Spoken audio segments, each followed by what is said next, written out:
Hey guys, hope everybody's having a good day and welcome back here to another edition of the Fishing Teacher. Much appreciate you guys checking today's tip out. And we're going to be talking about crankbaits today. Crankbaits it's a lure category, and it's one of the most effective fish catchers for all different type of species out there. You know, any type of game fish loves a crankbait. And what I'm going to do is I'm going to sort of go over the three primary types of crankbaits. We're going to be talking about crankbaits a lot throughout the videos here, but I sort of wanted to give you an introduction on what a crankbait is, if you don't know what it is, and what it does, and the purposes it serves.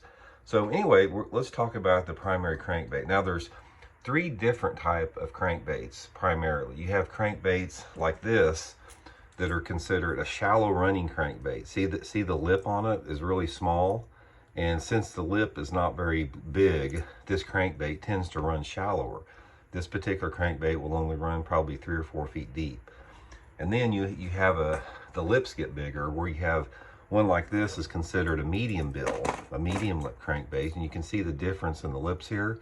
So this is designed to run a little bit deeper, you know, maybe down to that 5 to 8 foot zone. And then you have the deep lipped crankbaits, which are really big. You can see the difference between the shallow lip and the deep lip. And this is obviously the big lip is designed to make this bait get down extremely deep, over 10 foot of water. So that's the three primary considerations in a crankbait.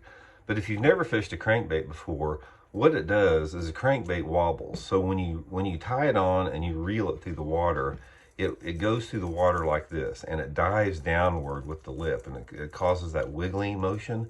And that wiggling motion is what triggers a strike.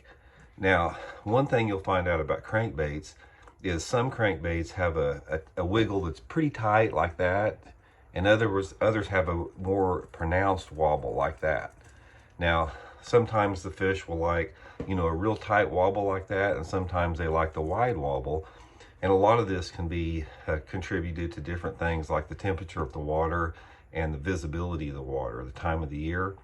Again, we'll get into that a little bit more later, but you know, that's the primary things. And again, crankbaits come in a wide range of colors. You got any color you could possibly want to match any type of bait fish. You got crankbaits that imitate crawdads, imitates something like this that has blue and chartreuse. It's supposed to imitate a perch. And then you have something maybe like this that tries to imitate some type of a shad. So you're trying, when you pick out a crankbait, you want to try to determine, you know, what the fish are feeding on. Now, crankbaits work good for, like I said, any type of game fish. I've caught fish.